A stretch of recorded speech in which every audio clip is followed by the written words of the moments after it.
Hi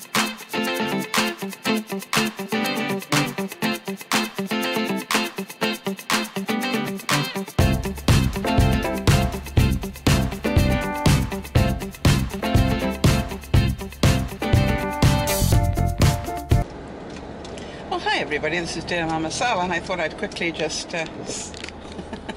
put down a bit of footage because I didn't put down anything yesterday at all. I don't know what happened to me. I got up and I started my day, and then suddenly it was like somebody let go of the end of the balloon and I just went all around the room. And I ended up back in bed. It's 22 degrees already. Well, so it should be. It's lunchtime really, which will make it 70 in American. So it's 22 degrees here in southern British Columbia. A beautiful summer day. I'm watching somebody walk their German Shepherd.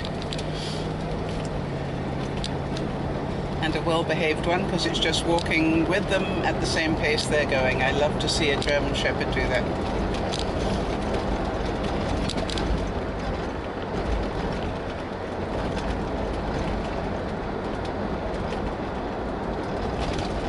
So I'm off to go and get some groceries. I didn't go grocery shopping yesterday, which is unusual on a Saturday. I normally go. So I thought I'd better go and do it today. Otherwise we won't have anything to eat this evening. So it's a good idea to go shopping, I think. Now, today, as far as I know, is start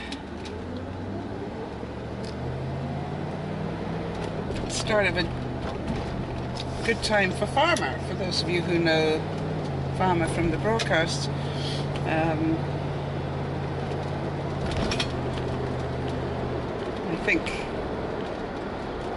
he gets his license today, so well done, Farmer.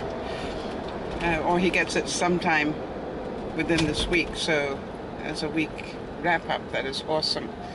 So we've got Leslie with hers, we've got Kerry with hers, we've got Farmer with his, so congratulations everybody.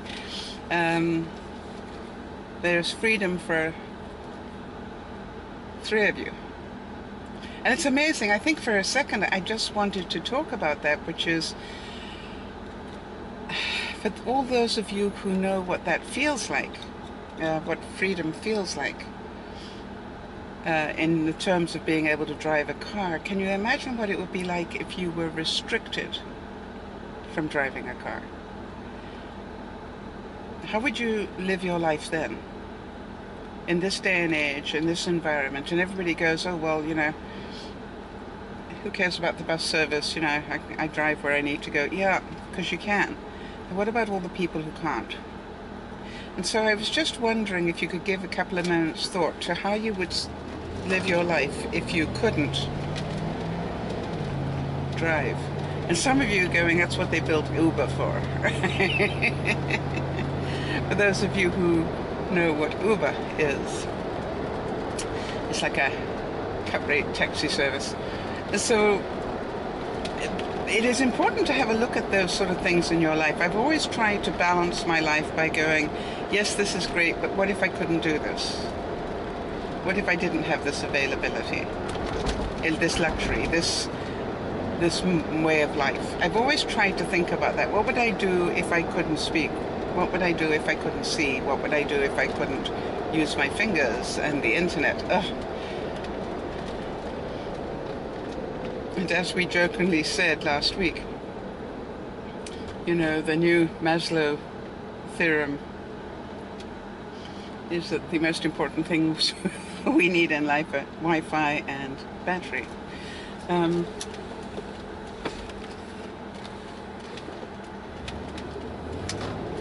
after that, food and shelter.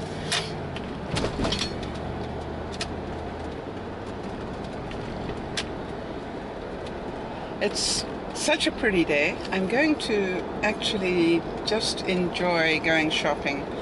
I normally don't like shopping on a Sunday, but I think I'm early enough that the shops won't be too bad. I'm hoping that anyway. And if they are, I'm just going to take it slowly and try not to get You don't need to rush around, and it's much quicker, I found, just to leave your cart at the end of the aisle, run down the aisle, get what you need, load it in, move to the next aisle, run down the aisle, get what you need. You know, it's much quicker than trying to take the cart down, because really, some of those people need driving lessons, don't they? I've often wondered, you know, how did they ever learn to... And don't you love those people? I mean, maybe this is just my bugaboo, but those people who normally husband and wife, and then they have the cart in the middle of the aisle, and they are one each side of the aisle, so now they've blocked the whole space. Not just 3/4 of it, the whole of it. Or they've got the cart next to the food on one side or the other, and then they take a step back to survey the shelves, thereby blocking 100% of the aisle. Now, the little devil inside me, you know, there's part of me that wants to run down the aisle with my cart, going full pelt, like, in other words, I am not stopping for anybody type stuff. That's not my best part of my personality, I have to admit. But but there have been times when I just, you know, it's just like, really? Some of us are in a hurry. And it's not, you know, I've always heard men complain about how long women take to go shopping. Well, I got news for you. It's not just women. From my experience, there are quite a few guys out there that have a bit of a problem as well. Mainly ones holding a shopping list, if you know what I mean. They've been sent by the little lady of the house, and the little lady in the house have asked for this particular thing, and they can't see it. I take pity on those guys. I'm off shopping. Bye for now. All right, now I just want to tell you something. I know some of you enjoy it when I enjoy myself. That sounds strange to say, but it's true. So I just thought I'd give you an example of how I made shopping fun today. I was in the lineup. Oh, excuse me, this itchy nose. I was in the lineup to check out. And the woman in front of me made some comment about the fact that, you know, have you ever forgotten anything? And I went, me? Really? And I said, well, you know, you have to ask yourself, is it worth going back? You know, can you live without it for a week? And she burst out laughing and said, yeah, that's what I just processed as well. So already we were both laughing. And I said, you know, if I get really stuck, I pull the white-haired card.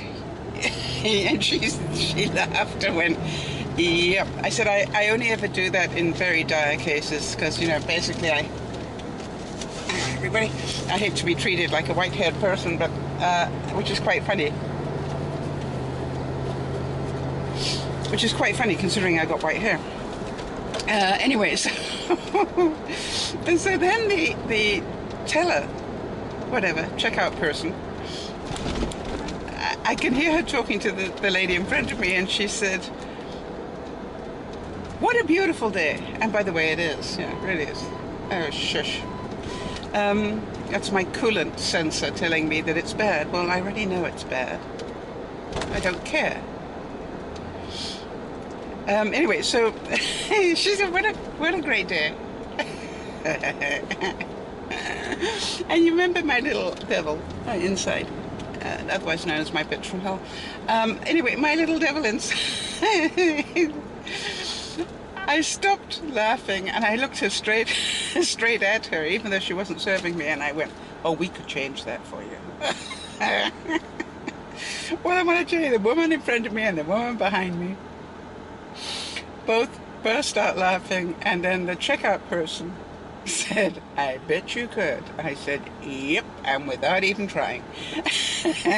Well, the reason I'm telling the story is by the time I got to her, I looked at her and I said, you know, there are times in life when you have to learn. If you don't make it a fun day, it's not going to be one. And she said, well, you certainly made a lot of people laugh. And I said, yeah, I normally do that just walking down the street. But you know, again, what if I hadn't taken the risk? Could it have been taken the wrong way? Oh, absolutely. You know, I've had that happen to me as well, where somebody thought I was being serious. But you know, then you just go, you feel great pity on that person because they obviously don't have a need to laugh. Most people would like to laugh, given a choice. Yeah. So I just thought I'd just mention it to you because you just had to be in that lineup and to watch everybody's reaction. I mean, everybody just burst. I mean, even if they didn't want to laugh, they did. I could change that for you. We could change that for you. I already knew the woman in front of me had a great sense of humor, so I included her. Oh yeah, we really could without trying. But you know, I always think that being a checkout person must be pretty mind-blowingly boring at times. And not only boring, but also how many rude so-and-sos are there when they're in a hurry. Now, I did quite well on the idiot shopper thing today. I did only hit 2 people, 2 groups of mother and father, cart, take up the whole aisle. I only hit 2 of them today. Well, I didn't actually hit them, although part of me wanted to, you understand. And as both times I didn't have a cart with me, I actually didn't care because I could just breathe in a great deal and get past them. So, have a good day, people. Bye-bye.